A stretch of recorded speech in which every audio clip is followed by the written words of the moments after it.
My sister convinced my parents to sign their house over to her and laughed, "Now you have nowhere to live." I thought she won until the lawyer smirked and said, "Actually, that house was never theirs to give." When she heard who the real owner was, she collapsed in shock. I was standing in my parents' living room, staring at my sister as she smirked at me. Her arms were crossed, her head tilted slightly, that smug little smile tugging at the corners of her lips. She always looked like that when she thought she had one. "Well," she said, dragging the word out like she was savoring it. "Looks like you're out of luck. Mom and Dad signed the house over to me this morning. It's mine now." I felt like the floor had just been ripped out from under me. This was my childhood home. The house where I took my first steps, where we celebrated birthdays, where I sat with my mom in the kitchen on late nights, talking about life. And now, my sister was looking me dead in the eye, gloating as she told me that she owned it. That I had nowhere to live. She even laughed. A full, triumphant laugh. "You should have been smarter," she said. "You should have known better." I couldn't believe it. I turned to my parents, searching for some kind of explanation. Some kind of denial. But my mom wouldn't look at me. My dad just sighed and rubbed his temple, avoiding my gaze. They knew. They had done it willingly. I clenched my fists. "Why would you do this?" My voice was shaking, but I didn't care. "Why would you give her the house? You know I live here. You know I've been the one taking care of everything." My mom finally looked at me, but there was no guilt in her eyes. Just exhaustion. "She's family," she said. "She's my family too," I snapped. "That's my house as much as it is yours." My sister snorted. She corrected. "Not anymore. I had worked my whole life to keep this house running. When my dad got sick, I was the one who drove him to his appointments. When my mom couldn't handle the bills, I stepped up.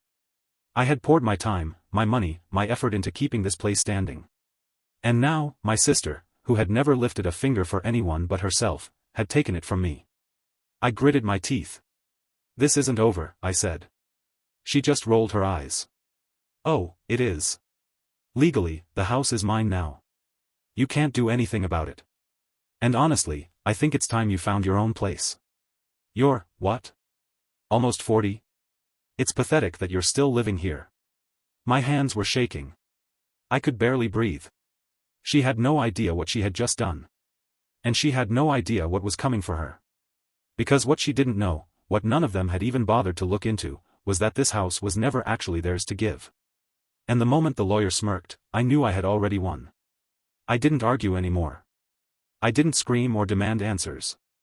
I just stood there, staring at my sister as she grinned like she had won some great battle. Because she thought she had. She thought she had played the game perfectly, that she had manipulated our parents just right, that she had outsmarted me and taken the one thing that mattered most. She had no idea what she had actually done. I took a slow breath. "All right," I said, my voice steady. "If that's how you want to play this." Her smile faltered for half a second, but she covered it up fast. "Oh, it's not about how I want to play," she said. "The paperwork is already done. You can whine all you want, but you can't change legal ownership." She really thought she had me cornered. I turned on my heel and left. I didn't slam the door. I didn't storm out in a rage. I just walked, got in my car, and drove straight to my lawyer's office. Because while my sister might have spent months scheming, she had made one massive mistake. She hadn't checked the actual ownership of the house. The lawyer's smirk. My lawyer, Mr. Reynolds, was an older man, the kind of guy who had seen every trick in the book. When I told him what had happened, he just leaned back in his chair and folded his hands over his stomach. "Let me get this straight," he said. "Your parents signed over the house to your sister?" I nodded. "This morning. And they think they had the legal right to do that?" I nodded again. That was when Mr. Reynolds smirked. A slow, knowing smirk. The kind that told me I was about to win. "Actually," he said, tapping his pen against the desk, "that house was never theirs to give." A chill ran down my spine. "What do you mean?" He opened his drawer, pulled out a thick folder, and dropped it onto the desk in front of me. "You want to know who actually owns that house?" I stared at him, my heart pounding. He flipped open the file and pointed to a document. "You do." I blinked. "What?" "Your grandfather left it to you in his will." He slid the paperwork closer. "Legally, that house has been yours since he passed away. Your parents never owned it. They had the right to live there, but they never had the right to transfer ownership. I couldn't believe what I was hearing. All these years, I had assumed my parents owned the house. It had never even crossed my mind to check the deed. I had just trusted that things were the way they seemed. But my grandfather, who had always favored me over my sister, who had seen what kind of person she was, had left the house to me. And my sister had no idea. I let out a slow breath. So what happens now? Mr. Reynolds' smirk widened. Now we have some fun. My sister's world starts crumbling. I didn't go home that night. Instead, I stayed at a friend's place and let my lawyer handle everything. The next morning, he filed an official cease and desist order, preventing my sister from making any changes to the property. That meant no selling, no renovations, no moving in. And that's when she finally called me. I didn't answer the first 3 times. On the 4th call, I picked up. "What the hell did you do?" she screeched. I leaned back in my chair. "What do you mean?" She was furious. "The lawyer just called me. He said I can't touch the house. He said it's not mine." I let the silence stretch just long enough to make her sweat. Then I said, "That's because it never was." She went silent. "You really should have checked the ownership before you pulled your little stunt," I continued. "Because, legally, that house has been mine for years." "No," she whispered. "That's not possible." "Oh, it is. I have the papers to prove it. You see, Grandpa left it to me. Not Mom and Dad. And definitely not you." Her breath hitched. I could practically hear her mind racing. No, that's a lie. That's not true. Mom and Dad, they didn't own it," I cut in. "They thought they did, but they were wrong." I heard a small gasp on the other end. I wasn't sure if it was from shock or pure rage. "Now," I said, my voice calm, "you have 2 choices. 1, you admit you screwed up, back off, and we pretend this never happened. Or 2. I paused. "You push your luck, and we take this to court." "You wouldn't," she whispered. I laughed. "Oh, I absolutely would. And trust me, if this goes to court, you're going to lose." For the first time in her life, my sister had nothing to say. She had spent so long playing her little games, twisting people against each other, manipulating our parents into giving her what she wanted. And now? Now she was realizing she had lost before she even started. My sister's meltdown the next morning, she showed up at my lawyer's office. She stormed in, red-faced and wild-eyed, demanding that something be done. She yelled. She threatened. She even tried to claim that I had somehow stolen the house. Mr. Reynolds just sat there, perfectly calm, letting her dig her own grave. Finally, when she had finished ranting, he leaned forward, tapped the legal documents on his desk, and said, "I'd recommend you leave before you embarrass yourself any further." That's when it happened. She collapsed into the chair, her face going pale. For the first time in her life, she looked defeated. "This isn't fair," she whispered. I crossed my arms. "Neither is trying to steal a house from your own brother." She looked up at me, tears brimming in her eyes. "But I already told people the house was mine. I made plans." I tilted my head. "That sounds like a you problem." She opened her mouth, then closed it again. And that's when I knew. She had finally realized it. She had lost. For a few days, my sister went silent. No phone calls, no texts, nothing. I thought maybe, just maybe, she had finally accepted defeat. I should have known better. Because when people like her lose, they don't just walk away. They find new ways to twist the knife. And my sister? She was about to go lower than I ever thought possible. It started with my parents. They showed up at my place, my house, early one morning, knocking like it was still theirs to enter. I considered ignoring them, but I knew they wouldn't leave. So I opened the door.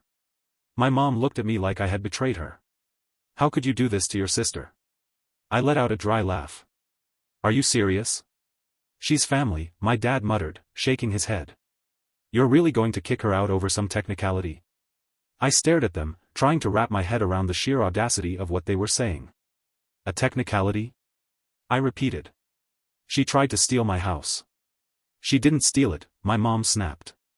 "We gave it to her. And you never had the right to give it away." I shot back. "Do you even hear yourselves? You tried to hand over something that never belonged to you. They didn't respond. Because deep down, they knew I was right. But then my mom tried another angle. She softened her voice, sighed like she was the real victim here, and said, "Look, your sister made a mistake, okay? But you don't have to punish her for it. Just let her stay." I almost laughed in her face. "Let her stay?" I repeated. "In my house?" "Yes." My dad crossed his arms. "It's not like you're married or have kids. You don't need all this space." Oh. Oh, so that's what this was. They had decided that I didn't deserve the house. That my sister, the golden child, needed it more than I did. And they expected me to just let it happen. I took a deep breath, feeling my blood boil. Let me make something very clear. She is never setting foot in this house again. And neither are you. I showed up with my lawyer, completely calm. She showed up looking smug. Like she was sure the judge was going to see things her way. And for the first 5 minutes, she actually managed to keep up the act. She talked about how our parents had given her the house, how I was refusing to leave, how I was making things difficult out of spite. The judge listened patiently. Then my lawyer stood up. And he laid out every single fact. He showed the real deed to the house, proving I had been the rightful owner for years. He showed the will from my grandfather, leaving it only to me. And then he dropped the bombshell. He presented the fake eviction notice my sister had filed. And the judge? Oh, the judge did not like that. She turned to my sister, her expression unreadable. "Miss, are you aware that falsifying legal documents is a serious offense?" My sister's smirk vanished. She turned white. "Well, you filed an eviction notice against the legal owner of the house," the judge continued. "That is fraud." My sister stammered, looking desperately at my parents, who were sitting behind her. But for the first time in her life, even they couldn't help her. Because she had lost. Again. But this time? She wasn't just losing the house. She was about to lose everything. The courtroom was dead silent. My sister looked like she was about to faint. My parents sat frozen behind her, their faces pale. The judge tapped her pen against the desk. "Miss, you knowingly filed false legal documents in an attempt to remove the lawful owner from their home. That is a criminal offense." My sister opened her mouth, but no words came out. The judge continued. "I'm ruling in favor of the defendant. The house legally belongs to him. Furthermore, I'm referring this case for potential charges of fraud and perjury." That was it. That was the moment everything crumbled for her. She turned to me, eyes wide with panic. You wouldn't let them charge me, right?"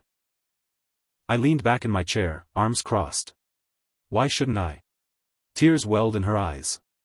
"I didn't mean, I wasn't trying to hurt you. I tilted my head. You laughed in my face when you thought you won. You told me I had nowhere to live." She went silent. Because she knew I was right. The judge finalized the ruling, dismissing my sister's bogus case and making it very clear that she would be investigated. But I wasn't done. My parents get what they deserve after court. My parents cornered me outside. My mom looked at me with tears in her eyes. "You can't do this to her." I scoffed. "She did it to herself. She's facing fraud charges," my dad snapped. "And whose fault is that?" I shot back. "I didn't tell her to forge legal documents. I didn't tell her to try and steal from me. That was her choice." "But she's your sister," my mom pleaded. I clenched my jaw. "And I'm your son. But that didn't stop you from trying to kick me out of my own house, did it?" They had nothing to say to that. So I hit them with the final blow. "You know what? Since you're so worried about her, why don't you take her in?" I said, tilting my head.